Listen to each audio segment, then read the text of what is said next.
Good morning बच्चों। मैं Manisha tank, associate professor political science. आज आप लोगों को आपका राजनीति विज्ञान का द्वितीय पेपर पढ़ाने जा रही हूँ। आज हम इसका पहला टॉपिक स्टार्ट करेंगे। इस फर्स्ट टॉपिक में मैंने आप लोगों को बताया था कि आप लोगों का जो ये द्वितीय प्रश्न पत्र है, सेकंड पेपर, इसमें हम भारतीय राजनीतिक विचारकों के बारे में पढ़ेंगे। और भारतीय राजनीतिक विचारकों की श्रेणी में हम सबसे पहले आपके सिलेबस में है और सबसे पहले हम मनु पढ़ेंगे। मनु एक ऐसे राजनीतिक विचारक हैं जिनसे ये माना जाता है कि मनु मानव सभ्यता के प्रवर्तक थे और शतपथ ब्राह्मण में जल प्लावन की घटना के उल्लेख के माध्यम से यह बताया गया था कि जल प्लावन के पश्चात मनुष्यों में केवल मनु ही शेष बचे थे और इस प्रकार वे भावी सभ्यता के सूत्रधार बने थे। पौराणिक आख्यान के अनुसार मनु को मानव जाति का जनक तथा प्रथम विधिवेत्ता माना जाता है। ऋग्वेद में मनु को समस्त मानव जाति का पिता माना गया है। पुराणों में मनु का काल महाभारत के युद्ध से 25 पीढ़ी पहले माना जाता है एवं पुराणों में यह भी उल्लेख मिलता है कि मनु एक नहीं कुल 14 हुए हैं। वास्तव में ऐसा लगता है कि आदि पुरुष मनु के नाम से एक श्रृंखला चली जो मानव समाज के संगठित रूप, समाज के विकास और उसके चरम विकसित रूप राज्य के विकास तक चलती रही होगी। मानव धर्मशास्त्र मनुस्मृति के रचनाकार निश्चित ही प्रथम मनु नहीं थे, जिनका उल्लेख मानव जाति के प्रथम दंपत्ति के रूप में किया गया है। मनुस्मृति में जिस विकसित समाज व्यवस्था का नियमन किया गया है, वास्तव में वह राज्य व्यवस्था के पूर्ण विकास के बाद ही किया जा सकता है।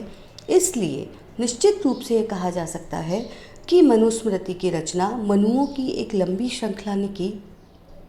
पुराणों में उल्लेख मिलता है कि जब जल प्रलय से सारी सृष्टि नष्ट हो गई, उस समय नाव में बैठे हुए मनु और उनकी पत्नी शत्रुपा ही बचे। दोनों के 2 पुत्र व 3 पुत्रियां उत्पन्न हुई। उनके प्रथम पुत्र प्रियव्रत के वंश में वृषभदेव व भरत हुए, जिनके नाम से ही इस देश का नाम भारत पड़ा। और दूसरे पुत्र पुत्रियों के कुल में मानव, ऋषि और योद्धा हुए। भारतीय साहित्य में मनु को लेकर बहुत मतभेद है, लेकिन उसके बाद भी मनु को एक मत से आदर्श शासक माना जाता है और मनु ने जिस सामाजिक व्यवस्था का उल्लेख किया है अपने ग्रंथ में, वह एक बहुत ही सुनियोजित व्यवस्था है। अब हम बात करते हैं मनुस्मृति के बारे में। मनुस्मृति की रचना के संबंध में विद्वानों में अनेक मत हैं। डॉक्टर वीसी सरकार ने इसे 150 ईसा पूर्व की रचना माना है। डॉक्टर हंटर ने इसे 600 ईसा पूर्व, कालवेल व एल्फिंस्टन ने ईसा से 900 वर्ष पूर्व, व कुछ लोग इसे रामायण व महाभारत काल की रचना मानते हैं। डॉक्टर सालेटोर ने मनुस्मृति की रचना का समय 1900 ईसा पूर्व से 1800 ईसा पूर्व निर्धारित किया है। मैक्स मूलर मनुस्मृति को ईसा के पश्चात 4वीं शताब्दी के बाद के किसी समय की रचना मानते हैं। और इसी प्रकार मतलब मनुस्मृति को लेकर लोगों में अलग अलग तरह का मत है, लेकिन स्मृति साहित्य में मतलब राजनीतिक व सामाजिक चिंतन के स्रोत के रूप में स्मृति साहित्य में मनुस्मृति का विशेष महत्व है और स्मृतियों में सर्वाधिक मनुस्मृति को ही महत्वपूर्ण माना जाता है। मनुस्मृति के अंतर्गत प्रारंभ में 1 लाख श्लोक थे, जो कम होते होते 12,000 ही रह गए और वर्तमान में मनुस्मृति में 2694 श्लोक ही प्राप्त हैं। मनुस्मृति की विषय वस्तु की बात करें तो मनुस्मृति की विषय वस्तु अत्यंत व्यापक है तथा इसमें मानव जीवन के विभिन्न पक्षों पर प्रकाश डाला गया है। इसमें 12 अध्याय व 2694 श्लोक हैं, जिनमें संसार की उत्पत्ति, जातिकर्म, संस्कार विधि, ब्रह्मचर्य, पंचमहायज्ञ, नित्य श्राद्ध विधि, गृहस्थ के नियम, भक्ष्य व अभक्ष्य पदार्थ, वानप्रस्थ, संन्यासाश्रम, व्यवहारिक विवादों का निर्णय, कर ग्रहण आदि राजधर्म, साक्षियों से प्रश्न विधि, स्त्री पुरुष में धर्म, धन आदि संपत्ति का विभाजन, आपातकाल के कर्तव्य और पाप निवृत्ति के लिए प्रायश्चित, मोक्ष पद और आत्मज्ञान आदि का उल्लेख किया गया है। इस प्रकार मनुस्मृति एक राजनीतिक प्रकृति का ग्रंथ नहीं है, बल्कि इसमें सामाजिक प्रक्रिया के संपूर्ण जीवन का विवेचन किया गया है। और इसके साथ में मनुस्मृति की अध्याय योजना जो की गई है, उससे मनुष्य के जीवन के समस्त पक्षों के सार्थक और उद्देश्यपूर्ण नियमन के लिए आचार संहिता प्रस्तावित की गई है। इस मनुस्मृति एक प्रतिनिधि ग्रंथ है जिसके माध्यम से एक सुनियोजित सामाजिक व्यवस्था का वर्णन किया गया है। अब हम बात करते हैं मनु के अनुसार राज्य की उत्पत्ति का। मनु के सिद्धांत में या मनुस्मृति में राज्य की उत्पत्ति का जो वर्णन मिलता है, उसके माध्यम से हम यह कह सकते हैं कि मनुस्मृति में राज्य की उत्पत्ति की बात नहीं की गई है, बल्कि राजा की उत्पत्ति की बात की गई है। मनु का मत है कि इस संसार में राज्य के न होने पर बलवानों के डर से प्रजाओं में व्याप्त असुरक्षा के कारण संपूर्ण संसार की रक्षा के लिए ईश्वर ने राजा की सृष्टि की। मनुस्मृति के 7वें अध्याय में राज्य धर्म का प्रतिपादन करते हुए राज्य की उत्पत्ति का वर्णन किया गया है। मनु के अनुसार सृष्टि की प्रारंभिक अवस्था बड़ी भयंकर थी। उस समय न तो राज्य था, न ही राज्य दंड व्यवस्था का नामो निशान था। मनुष्य अपनी मनमर्जी करता था, चारों ओर अराजकता व्याप्त थी, चारों तरफ भय का वातावरण था, लोग दुखी थे। ऐसी स्थिति में प्रजा की रक्षा के लिए ईश्वर ने राजा की सृष्टि की। मनु के अनुसार इस संसार में राज्य के न होने पर बलवानों के डर से प्रजा में व्याप्त असुरक्षा के कारण संपूर्ण संसार की रक्षा के लिए ईश्वर ने राजा की उत्पत्ति की। मनु ने शासक की दैवीय उत्पत्ति का संकेत देते हुए कहा है कि ईश्वर ने इंद्र, वायु, यम, सूर्य, अग्नि, वरुण, चंद्रमा और कुबेर का सारभूत नित्य अंश लेकर राजा की सृष्टि की है। मनु का कहना है कि सभी देवताओं के अंश से उत्पन्न होने के कारण राजा सर्वगुण संपन्न व तेज से युक्त है। मनु ने राजा की आलोचना का अधिकार जनता को नहीं दिया गया है। उनका कहना है कि राजा के पद पर अगर किसी बालक को भी विराजमान किया गया है तो किसी भी व्यक्ति को उसका अपमान करने का अधिकार नहीं है, क्योंकि वह मनुष्य के रूप में दैवीय शक्ति का प्रतिनिधि है और राजा को दैवीय गुणों से संपन्न होते हुए भी मनु ने धर्म के अधीन रखा है।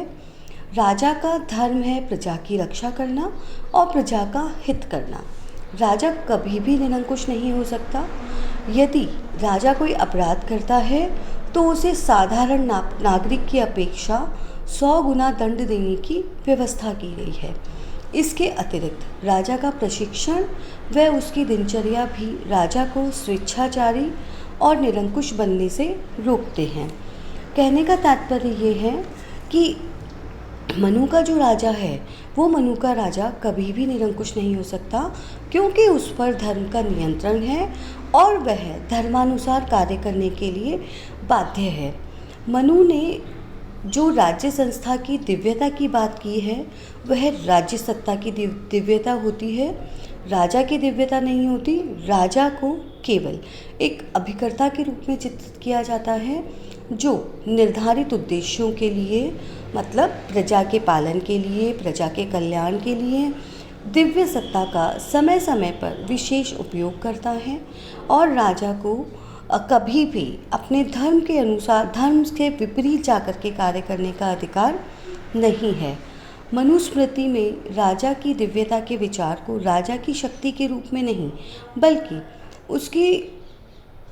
उसके दायित्वों के रूप में चित्रित किया गया है और मनु ने शासक के दिव्य गुणों को उसके दायित्वों के रूप में व्यक्त करते हुए इन्हें दिव्य व्रतों की संज्ञा दी है तथा राजा से यह अपेक्षा की है कि वह अपने शासकीय आचरण में इनको इनका प्रयोग करे और इनके अनुसार ही वो कार्य करने के लिए बाध्य है। अब हम राज्य के सप्तांग सिद्धांत की बात करते हैं। मनुस्मृति में राज्य के सावयव स्वरूप का वर्णन किया गया है। सावयव स्वरूप का मतलब बच्चों ये होता है कि जैसे एक मनुष्य का शरीर होता है, उस मनुष्य के शरीर में से अगर हम हाथ को हटा दें तो वो हाथ किसी भी काम का नहीं है। मतलब मनुष्य के 2 हाथ होते हैं, उन दोनों हाथों से वो कार्य करता है। अगर उन दोनों हाथों को मनुष्य के शरीर से अलग कर दिया जाता है तो ना तो उन हाथों का कोई अस्तित्व रहता है और न ही राज्य कोई कार्य कर सकता है। तो कहने का तात्पर्य ये है कि मनु अपने इन सातों जो रूप है, राज्य का जो सावयव रूप है, राज्य की जो सप्तांग सिद्धांत के जो अवयव हैं, इन अवयवों के साथ ही मिलकर के राज्य कार्य कर सकता है। मनुस्मृति में राज्य के सावयव स्वरूप का वर्णन किया गया है। मनु ने राज्य के घटकों के लिए प्रकृति शब्द का प्रयोग किया है एवं राज्य की 7 प्रकृतियाँ अथवा 7 अंगों को उन्होंने स्वीकार किया है। ये राज्य की 7 प्रकृतियाँ हैं: स्वामी, मंत्री, पुर, राज्य, कोश, दंड और मित्र। ये 7 प्रवृत्तियाँ हैं और इन 7 प्रवृत्तियों को मिलाकर के राज्य की उत्पत्ति होती है और राज्य एक सावयव या एक मनुष्य शरीर के रूप में कार्य करता है। सबसे पहले हम बात करते हैं स्वामी अर्थात राजा की। मनु ने राजा को स्वामी की संज्ञा दी है तथा उसके नैतिक गुणों, प्रशासनिक क्षमता व दायित्व के प्रति निष्ठा से युक्त राजा को राज्य के लिए अति आवश्यक माना है। दूसरे नंबर पे मंत्री होते हैं। राजा की सहायता के लिए मनु ने कुशल मंत्रियों का होना अत्यावश्यक माना है। उनका कहना है कि राज्य का कार्य जटिल प्रकृति का कार्य होता है और कुशल मंत्रियों के बिना राज्य के कार्य का संचालन नहीं किया जा सकता। मंत्री राज्य के लिए बहुत ज़रूरी होते हैं और शासन की शक्ति एक ऐसी संस्थागत शक्ति होती है जिसका प्रयोग राजा सुयोग्य मंत्रियों के माध्यम से ही कर सकता है। अब हम बात करते हैं राज्य के तीसरे अंग या पुर की। पुर या दुर्ग से तात्पर्य राज्य की ऐसी राजधानी से है जो भलीभांति सुरक्षित हो और मनु ने यह आवश्यकता महसूस की है कि राजा का जो दुर्ग है वो बहुत सुरक्षित होना चाहिए और अगर राजा का दुर्ग सुरक्षित नहीं होगा तो ऐसा हो सकता है कि शत्रु जो है वो कभी भी राज्य पर आक्रमण कर दे। इसीलिए मनु ने राज्य के या पुर के बारे में अपने जो विचार दिए हैं उसमें उन्होंने यह बताया है कि दुर्ग ऐसी जगह स्थित होना चाहिए जहाँ पर दुश्मनों की पहुँच आसानी से ना हो और वो बहुत ही सुरक्षित हो। दुर्ग की मनु ने कई श्रेणियाँ बताई हैं, जैसे धनवन दुर्ग, मही दुर्ग, जल दुर्ग, वक्ष दुर्ग, गिरि दुर्ग आदि। अब हम बात करते हैं राज्य की। मनु ने राज्य शब्द का प्रयोग जनपद या राजधानी के रूप में किया है। मनु के राज्य में राज्य के अधीन आने वाली भूमि व उसमें निवास करने वाली जनता को सम्मिलित किया जाता है। कोष, राज्य के पास एकत्रित धन को मनु ने कोष का नाम दिया है।